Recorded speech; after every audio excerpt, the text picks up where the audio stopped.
អរគុណសម្រាប់ការអញ្ជើញមកកាន់ផ្ទះនាងខ្ញុំអាដាសូមជម្រាបសួរចា Hi guys how are you today អាដា welcome back ថ្ងៃនេះនាងខ្ញុំមានមុខម្ហូបដែលពេញនិយមបំផុតគឺឆាលោកឡាក់សាច់គោជាមុខម្ហូបដែលមានរសជាតិឆ្ងាញ់មានប្រូតេអ៊ីនវីតាមីនដ៏ល្អសម្រាប់សុខភាពជាពិសេសគឺមានវិធីចម្អិនងាយលឿនរហ័សធ្វើភ្លាមញ៉ាំបានផ្លែតតែម្ដងណាសូមបងប្អូនអញ្ចឹងទស្សនាវិធីចម្អិនជាមួយនាងខ្ញុំទាំងអស់គ្នាណាជាពិសេសគឺខ្ញុំមានវិធីបំពងដំឡូងបារាំងឲ្យស្រួយឆ្ងាញ់ទៀតផងតែកុំភ្លេចជួយ like ជួយ share និងជួយ subscribe channel នាងខ្ញុំផងណាបងប្អូននឹងបានទស្សនានៅមុខម្ហូបថ្មីប្លែកឆ្ងាញ់របស់នាងខ្ញុំជារៀងរាល់ថ្ងៃណាចាសម្រាប់គ្រឿងផ្សំគឺនាងខ្ញុំមានសាច់គោចំនួន4ខាំបងប្អូនយើងយកប្រភេទសាច់ដែលផុយល្អក្នុងការមកធ្វើមុខម្ហូបលោកឡាក់នេះណាចា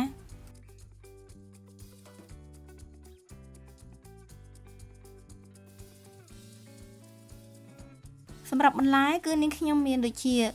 សាឡាត់ចាជាមួយនឹងខ្ទឹមបារាំងណាបងប្អូន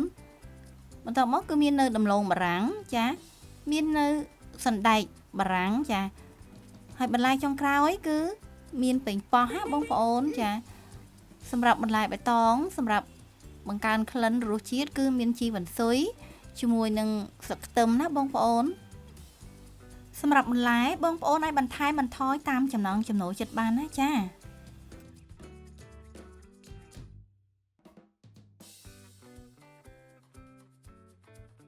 សម្រាប់គ្រឿងផ្សំផ្សេងទៀតនាងខ្ញុំមានដូចជាស្ករសចាជាមួយនឹងម្រេចម៉ដ្ឋជាមួយនឹងអំបិលខ្នុរចាជាមួយនឹងទឹកត្រីទឹកស៊ីអ៊ីវមាននៅអំបិលជាមួយនឹងទឹកប្រេងខ្យងជាមួយនឹងម្សៅឆាបងប្អូនហើយក៏មាននៅទឹកម្ទេសទឹកប៉េងប៉ោះចាមាននៅខ្ទឹមសក្រូចឆ្មាជាមួយនឹងម្ទេសសម្រាប់ការធ្វើទឹកជ្រលក់បងប្អូនគ្រឿងផ្សំបានត្រៀមរួចរាល់ហើយតោះបងប្អូនអញ្ជើញមកទស្សនាជាមួយនាងខ្ញុំទាំងអស់គ្នាណាចាជាដំបូងគឺនាងខ្ញុំចាប់ផ្ដើមធ្វើទឹកជ្រលក់មុនគេបងប្អូនដោយធ្វើការហាន់ខ្ទឹមសនោះឲ្យរាងល្អិតតូចបន្តិចណាចាបន្ទាប់មកគឺហាន់បន្ថែមជាមួយនឹងម្ទេសហឹរបងប្អូនដោយសារតែនាងខ្ញុំមិនសូវជាហឹរដូច្នេះនាងខ្ញុំបន្ថែមម្ទេសតែមួយគ្រាប់ទេតែប្រសិនបើបងប្អូនចូលចិត្តហឹរអាចបន្ថែមច្រើនជាងនេះបានណាចាបន្តមកទៀតគឺបន្ថែមជាមួយនឹងក្រូចឆ្មាណាបងប្អូនយើងធ្វើទឹកម្រេចក្រូចឆ្មាដើម្បីជ្រលក់ជាមួយនឹងលោកឡាក់របស់យើងណាចាបន្ទាប់មកយើងចាប់ផ្ដើមលាយគ្រឿងផ្សំមានអំបិល1ស្លាបព្រាកាហ្វេចាជាមួយនឹងអំបិលខ្នុរ1ស្លាបព្រាកាហ្វេជាមួយនឹងស្ករសក៏1ស្លាបព្រាកាហ្វេដូចគ្នាណាបងប្អូនសម្រាប់ម្រេចក៏នាងខ្ញុំប្រើ1ស្លាបព្រាកាហ្វេដូចគ្នាចាបន្ទាប់មកគឺយើងច្របល់គ្រឿងផ្សំរបស់យើងនឹងឲ្យចូលគ្នាសព្វសិនណាចា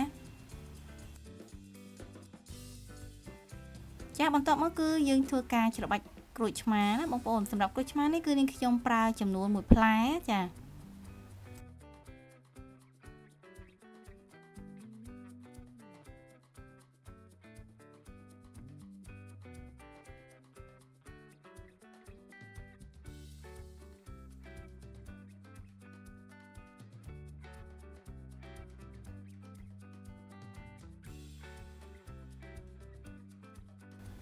ចុងក្រោយគឺបន្ថែមជាមួយនឹងខ្ទឹមសជាមួយនឹងម្ទេសណាបងប្អូនគឺទឹកជ្រលក់របស់យើងគឺរួចរាល់រួចជាស្រេចតែម្ដងណាចាបន្ទាប់មកគឺនាងខ្ញុំចាប់ផ្ដើមរៀបចំបន្លែបងប្អូនចាគឺនាងខ្ញុំចិតដំឡូងបារាំងសម្រាប់ទុកបំពងចានៅពេលដែលនាងខ្ញុំចម្អិនលោកឡាក់ម្ដងគឺនាងខ្ញុំប្រើដំឡូងបារាំងរហូតដល់1គីឡូក្រាមឯនោះចាប៉ុន្តែសម្រាប់ការចម្អិនញ៉ាំជាមួយនឹងលោកឡាក់គឺនាងខ្ញុំប្រើតែ2ផ្លែទេបងប្អូនក្រៅពីនេះគឺនាងខ្ញុំបំពងសម្រាប់ញ៉ាំលេងបងប្អូនព្រោះកូនរបស់នាងខ្ញុំគឺចូលចិត្តខ្លាំងណាស់ចាសម្រាប់ខ្ទឹមបារាំងវិញគឺយើងធ្វើការចិតស្ដើងបងប្អូនចាខ្ទឹមបារាំងគឺជួយបង្ការនៅជំងឺមហារីកចាទប់ស្កាត់ការកើនឡើងនៃអាស៊ីតខ្លាញ់និងបង្ការជំងឺផ្សេងទៀតផងណាបងប្អូនគឺខ្ទឹមបារាំងនេះល្អមែនទែនសម្រាប់សុខភាពរបស់យើងណាជាពិសេសគឺជាបន្លែដែលចាំបាច់នៅក្នុងការធ្វើមុខម្ហូបលោកឡាក់នេះដែរចាសម្រាប់ប៉េងប៉ោះក៏យើងធ្វើការចិតស្ដើងដូចគ្នាដែរចាប៉េងប៉ោះគឺមានផ្ទុកនៅវីតាមីន C ជាសារធាតុចិញ្ចឹមចាំបាច់ប្រឆាំងជាមួយនឹងអុកស៊ីតកម្មចាមាននៅប៉ូតាស្យូម folate និងវីតាមីន K ទៀតផងណាបងប្អូន ចាគឺល្អខ្លាំងណាស់បងប្អូនសម្រាប់សុខភាពរបស់យើងណាចាសម្រាប់សណ្តែកបារាំងគឺនាងខ្ញុំធ្វើការកាត់ជាពីរចាសណ្តែកបារាំងទុកនៅវីតាមីន A វីតាមីន C វីតាមីន K និងមានជាតិសរសៃហើយនិងអាស៊ីតហ្វូលិកទៀតផងណាបងប្អូនសម្រាប់តិចនិចក្នុងការបំពងដំឡូងបារាំងឲ្យស្រួយហើយឈ្ងុយឆ្ងាញ់បងប្អូនគឺយើងត្រូវដាំទឹកឲ្យពុះហើយដាក់អំបិលបន្តិចចាដើម្បីឲ្យដំឡូងរបស់យើងនឹងមានជាតិចាយើងដាក់ដំឡូងនឹងគឺចូលស្ងោរប្រហែលជា5នាទីយើងក៏ស្រង់ដំឡូងនឹងចេញមកលាងទឹកត្រជាក់វិញណាបងប្អូនដើម្បីឲ្យដំឡូងរបស់យើងនឹងគឺនៅស្រស់ល្អចាបន្ទាប់មកគឺយើងស្រង់ដំឡូងរបស់យើងនឹងទុកឲ្យស្រស់ទឹកបន្តិចសិនណាចាបន្ទាប់មកគឺនាងខ្ញុំដាក់ខ្ទះដាក់ប្រេងឆាឲ្យក្តៅបងប្អូនចាបន្ទាប់ពីប្រេងឆាយើងក្តៅហើយទើបយើងដាក់ជាមួយនឹងដំឡូងបារាំងរបស់យើងនឹងចូលបំពងលើកទី1បងប្អូនចាដោយប្រើភ្លើងចង្ក្រានតែពាក់កណ្ដាលទេ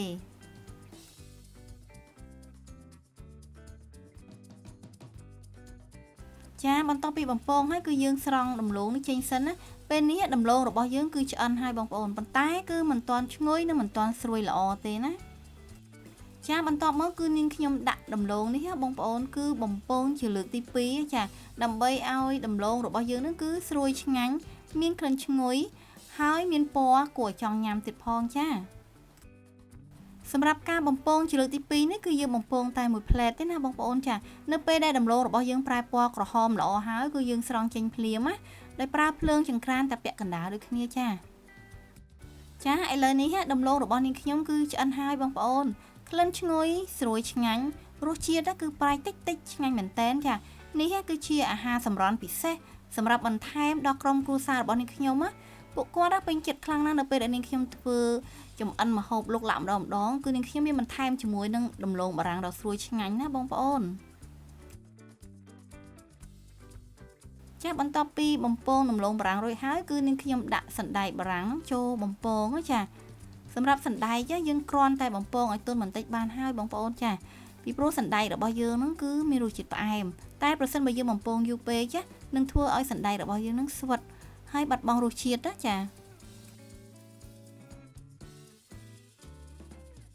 ចាបន្ទាប់មកគឺនាងខ្ញុំចាប់ផ្ដើមហាន់សាច់វិញម្ដងបងប្អូនសម្រាប់សាច់គោដែលយកមកឆាលុកឡាក់នេះចាយើងត្រូវយកសាច់ដែលផុយល្អ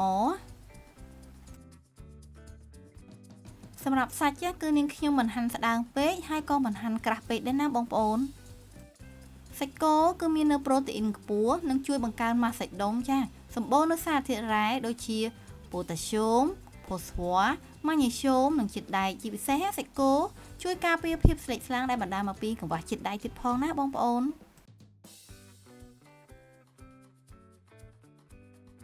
បន្ទាប់ពីហាន់សាច់រួចហើយគឺនាងខ្ញុំចាប់ផ្ដើមលាយទឹកគ្រឿងផ្សំសម្រាប់ឆាវិញម្ដងចាដោយមានទឹកស៊ីអ៊ីវ1ស្លាបព្រាបាយចាជាមួយនឹងទឹកត្រីបងប្អូនយើងដាក់1ស្លាបព្រាបាយសម្រាប់អំបិលខ្នុរវិញក៏នាងខ្ញុំប្រើចំនួន1ស្លាបព្រាបាយដូចគ្នាចាសម្រាប់ប្រេងខ្យងក៏ប្រើ1ស្លាបព្រាបាយចាសម្រាប់ស្ករសវិញបងប្អូនគឺនាងខ្ញុំប្រើចំនួន1ស្លាបព្រាបាយកន្លះចា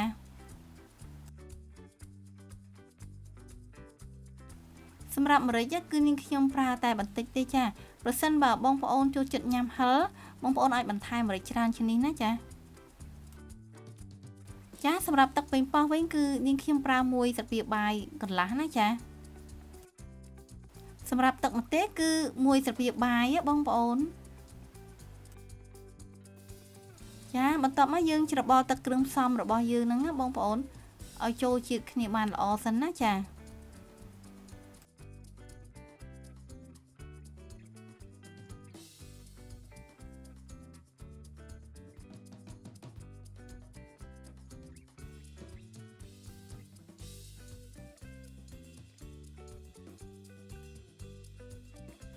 បន្ទាប់មកគឺយើងយកសាច់គោមកប្រឡាក់ជាមួយនឹងទឹកគ្រឿងផ្សំរបស់យើងបងប្អូនគឺនាងខ្ញុំធ្វើការប្រឡាក់ទឹកគ្រឿងផ្សំចំនួន2ស្លាបព្រាបាយសិនណាចា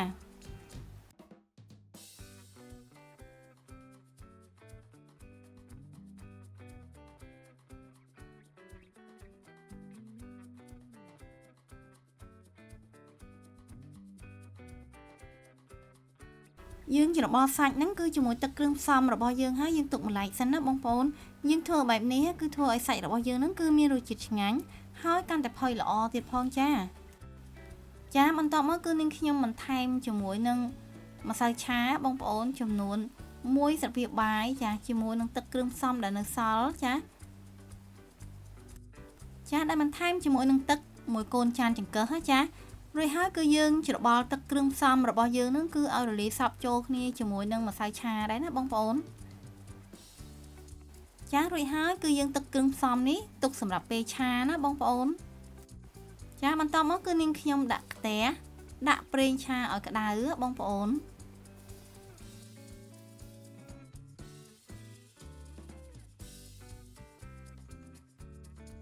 បន្ទាប់ពីប្រេងក្តៅហើយគឺនាងខ្ញុំដាក់បន្ថែមជាមួយនឹងខ្ទឹមសចិញ្ច្រាំជាមួយនឹងគល់វ៉ាន់ស៊ុយបងប្អូនដើម្បីឲ្យមានក្លិនឈ្ងុយមែនតើណាចា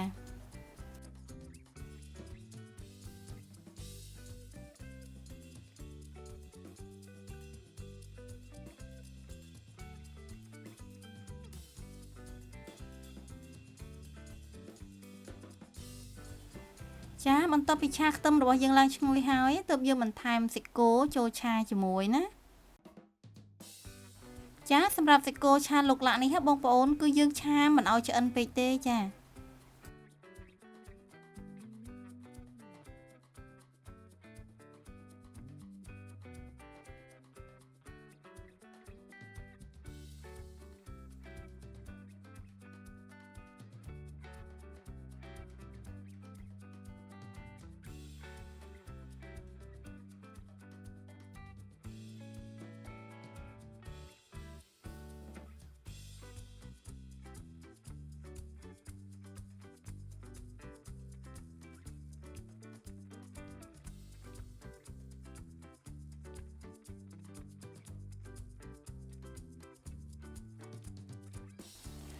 គ្រាន់តែឆាសាច់ឲ្យរាងឆ្អិនបន្តិចទេបងប្អូន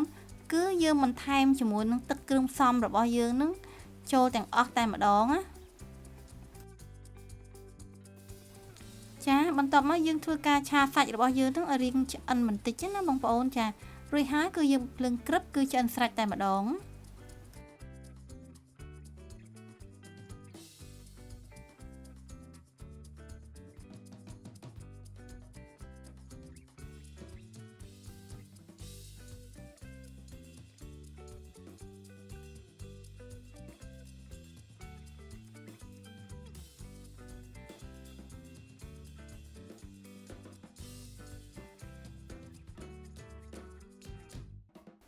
សាច់គោឆាលោកលាក់របស់នាងខ្ញុំគឺឆ្អិនហើយបងប្អូនគឺក្នុងកម្រិតល្មមឆ្ងាញ់តែម្ដងសាច់របស់យើងណា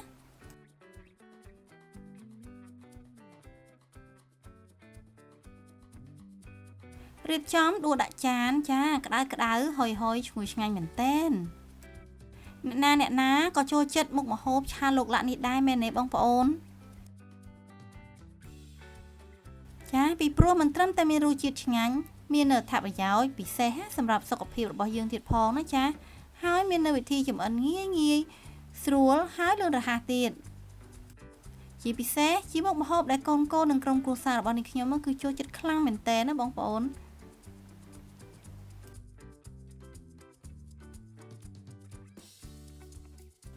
ហើយរត់តែឆ្ងាញ់ទៀតនៅពេលដែលយើងបានញ៉ាំផ្ទាប់ជាមួយនឹងទឹកជ្រលក់អំបិលម្រេចនេះណាបងប្អូនតោះបងប្អូនអញ្ជើញមកពិសាបាយជាមួយនាងខ្ញុំទាំងអស់គ្នាណាប្រសិនបើបងប្អូនណាពេញចិត្តនៅវីដេអូរបស់នាងខ្ញុំណាកុំភ្លេចជួយ like ជួយ share និងជួយ subscribe channel ឲ្យនាងខ្ញុំផងបងប្អូននឹងបានជួបជាមួយនឹងអាដាជួបជាមួយនឹងរបបអាហារនិងចំណេះដឹងផ្នែកសុខភាពទៀតផងជាចុងក្រោយនាងខ្ញុំក៏សូមអរគុណសម្រាប់ការចំណាយពេលវេលាដ៏មានតម្លៃក្នុងការទស្សនាវីដេអូរបស់នាងខ្ញុំណាជួបគ្នានៅវីដេអូក្រោយៗទៀតជម្រាបលាអរគុណ